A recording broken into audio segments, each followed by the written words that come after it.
Nobita గచ్చు bro గోలా కన్నకు hi friends అన్నిటికీ ఏం చేస్తున్నా ఫ్రెండ్స్ పని ఏంటో ఇది నేనైతే ఈరోజు కాకరకాయలు ఫ్రై చేద్దామని కాకరకాయలు అయితే క్లీన్ చేస్తున్నా ఫ్రెండ్స్. మరి మీరేం చేశారు? పొద్దున్నేమో చిన్నబాబు అది వాడికి బాక్స్ కట్టాలి కదా, కొంచెం చిన్న ఆలుగడ్డ ఉంటే వాడికేమో ఫ్రై చేసి పంపించా. ఇంకా మా కోసం అయితే ఇప్పుడు కాకరకాయలు తెచ్చాడు ఈయనైతే నిన్న ఫ్రై చేసి దాంట్లోకి దోసకాయ చట్నీ చేయమన్నారు.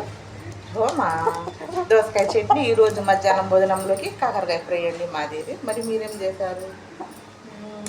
నిన్నైతే ఎప్పుడన్నా కానీ ఫ్రెండ్స్ ఆరోగ్యం బట్టి వెరీ వెరీ ఇంపార్టెంట్, చాలా బాగా చూసుకోవాలా. నాకు చెప్తే ఈ బంగారం ఇల్లు ఆస్తుపాస్తుల కన్నా మా ఆరోగ్యమే మాకు విలువైంది. అందుకని ఏం లేకపోయినా బతకొచ్చు, కానీ ఆరోగ్యం మట్టి బాగా లేకపోతే చాలా కష్టం. అందుకని మా ఆడవాళ్ళు అయితే ఇంకా చాలా జాగ్రత్తగా చూసుకోవాలా.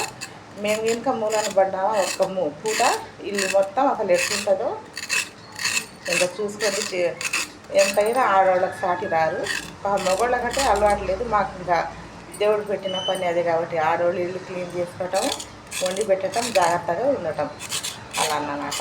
అది నేను అదే అనుకున్నా. నేను నాకు కొంచెం కొద్దిసేపు కిడ్నీలో నొప్పి వచ్చి అల్లాడిపోయాను. మధ్యాహ్నం ఒక 11 దాకా పని చేసుకున్నా, పిండ్లు మొత్తం వేసుకున్నా, ఒక సడన్గా ఒక్కసారి వచ్చేసరికి ఇంకా తట్టుకోలేక మా ఆయన హాస్పిటల్ వెళ్ళిపోయి కొంచెం ఇంజక్షన్ చేయించుకొచ్చి సాయంత్రం వెళ్ళి స్కానింగ్ ఏం పర్వాలేదమ్మా బాగానే అన్నారు.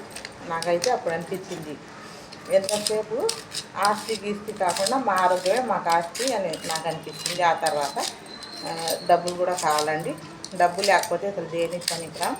అందుకని కొద్ది గొప్ప డబ్బులు కూడా దాచిపెట్టుకోవాలా. ఇప్పుడు నిన్న మాకు ఆరోగ్యం బాగలేదు, గబాల డబ్బు ఉండబట్టి పరిగెత్తాం. అది లేకపోతే ఎవరి కాడ అడగాలి కదా, చేయబదులు ఒకళ్ళ కాడకు పోయి అడగాలంటే ఎంత సిగ్గు కొడుతుందిగా. అది కాక ఆరోగ్యం బాగలేనప్పుడు అడగాలంటే ఇంకా మొహమాటం, అడగలేక ప్రాణం అయితే ఇలా కొట్టుకుంటుంది.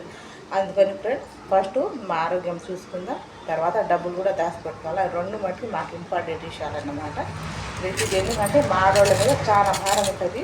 ఇంట్లో పని, పిల్లల్ని, భర్తని, తర్వాత నాకైతే బోర్డు టిఫిన్ వండింది, మీకు చాలా మంది తెలిసిందే కదా.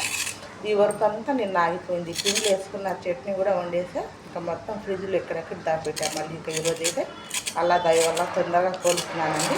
నాకేంటో కానీ దేవుడు ఇచ్చిన వరం అన్నమాట.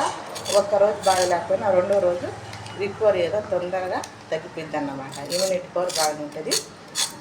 నేను వచ్చిన దెబ్బకి అసలు అలా లేస్తానో లేదు అనుకున్నాక సాయంత్రానికి అన్న కోలుకున్నా. ఇంకా ఇల్లు మొత్తం క్లీన్ అయ్యి